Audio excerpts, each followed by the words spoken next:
Welcome back to the car. Worlds 2024, round 3 of the Swiss stage just had all of their 1-1 matches conclude today, all 4 of them.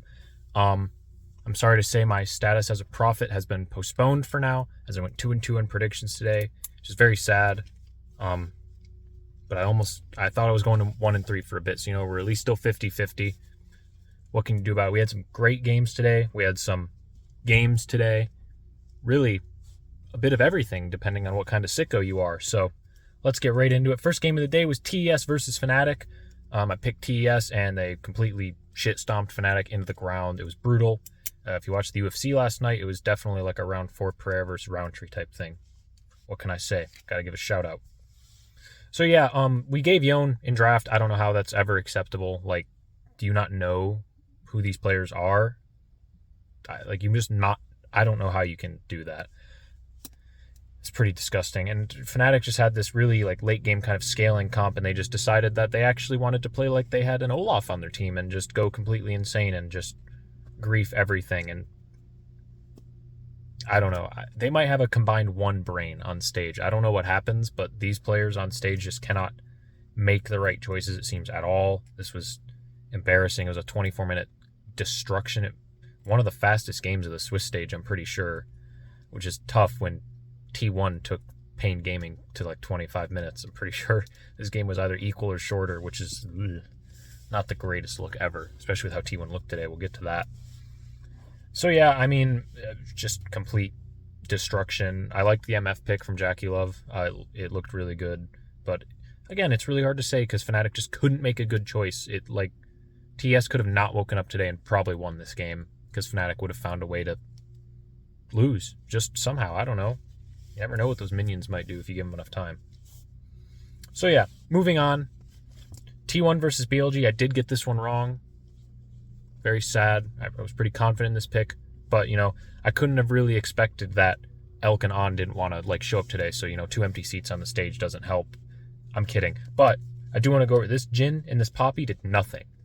Now, Jhin can be very strong. I understand it. But, it's very specific games. And when it's not good, it looks like poopy garbage. And that's what it looked like here. Speaking of poopy, this Poppy was very similar, both in alliteration and metaphorically, because it looked like shit. It did nothing. The best thing it did was give Sylas a Poppy ult. But other than that, this was a really fun game, I think. Owner played amazing. This was a fantastic Vi game from him. Owner and Zeus it was looking good. Nico had some nice engagements. Faker did not have the best game, I won't lie. He was kind of the side character of this game, but certainly not doing anything bad. He was just doing his stuff. Knight played an amazing game. Bin was looking good, but then it just felt like he was a little too far behind to just one-shot everyone on the Jax. He still looked good, got a solo kill. Yeah, this is not what I expected. T1 looked really good in this game. They looked very confident. International Owner showing up, I won't lie, which is exciting to see because I'm happy to see these players play well. And I feel very bad for whoever now has to play BLG in their elimination match because they're probably going to lose regardless of who it is. Please let it be Fnatic. It'd be so funny. It'd be so funny. It'd be so funny. Unless they played each other already. Just let it happen again. Who cares? It'd be funny. So yeah, this game was relatively close, but T1 was kind of just looking better. And then it was just their consistency got them ahead in most fights. And then it all blew up by the Baron pit. Massive team fight win for T1. It kind of looked like it was over from there. And yeah, it looks like we've got an informed T1, which is exciting to see. It brings eyes to the sport, esport, whatever. Brings eyes, gives storylines, and you're just including a giant fan base will always grab more intrigue. Everyone's going to be more interested with T1 involved. So I have no problem with it at all. Some of the T1 fans are, but whatever. So yeah, good game. Shout out to Knight. Truly, he did 8k damage in one fight on Ahri and still lost. It's tough, man. Please don't pick Poppy support anymore. I saw it yesterday. It played a game. There was a Poppy into 5 dashes and they still lost. It was useless. I don't like seeing this champion at all. I think so many better things exist. And I also think BLG might win this game with a non-Jhin AD carry, but it wasn't a non-Jhin AD carry. And even then, Owner was on another level in this game. He looked great on the bye. So yeah. Next game of the day, Fly versus PSG. We picked Fly. They did win. It was a 44-minute slugfest, and Fly was... They were falling into they were getting lost in the sauce, I won't lie. PSG was dragging them into their world. They were down like 2-8 at one point, but never brutally out of the game, which is kind of it always makes you feel good because you realize, like, you know, it is like these minor region teams, they can get these leads, but like they throw them.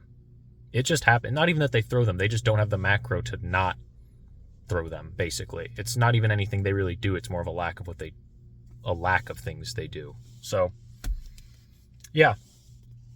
I didn't like Fly's early game. I think they should have just it was still not played well, but they recovered well. When they played the other minor region team, they did. They're much more controlled and were just willing to like sit until the mistakes happened, because it's even easier to win if it's just even going into mid-game than having to play from a little deficit.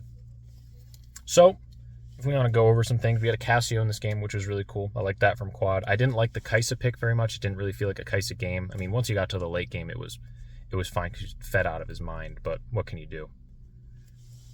So let's see.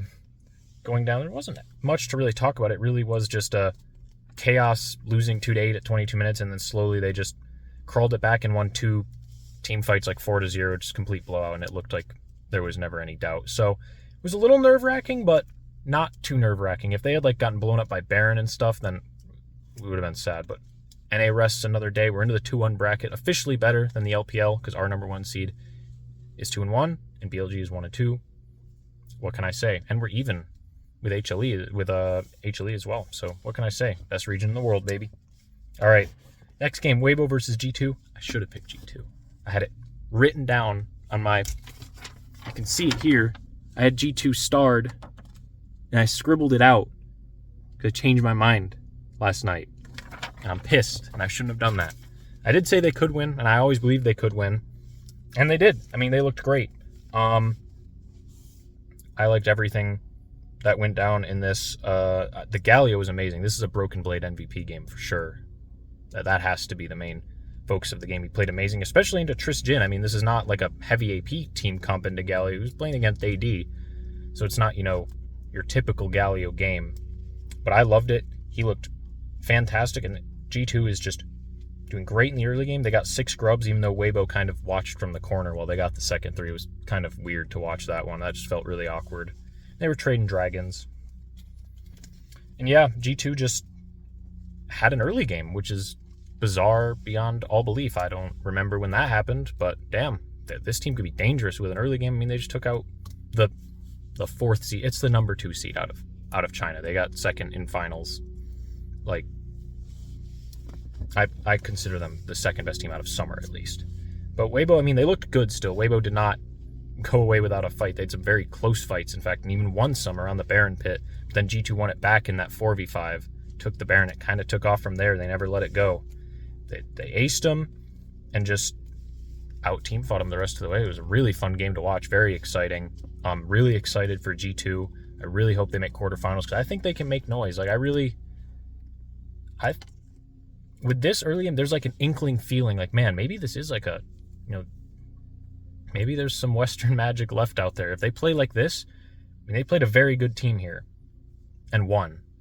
And I don't know, you watched BLG drop some games today to T1. I mean, T1's also good, but like, it gives you this feeling that G2 could maybe peak at the right time, and I'm really excited to see that. And I want to talk more about that stuff after the Swiss stage, hoping that a Western team is in, because I'll have time to really break down this stuff. But that's a long time from now anyways. We got a long way to go. We're not even done with round 3. So yeah, those were the games today. Went 2-2 on picks, sitting at 22-4 or something right now. Still doing very good. And yeah, stay tuned for the prediction video for tomorrow. Mad versus Gam and PNG versus TL. And watch the predictions, don't watch the games, and then watch my reaction after, because like, I don't want you to hurt your eyes personally. I'm joking a little bit. Maybe not about the first series, but either way, have a nice rest of your day if you want, and subscribe, because if you don't, you won't have a good day.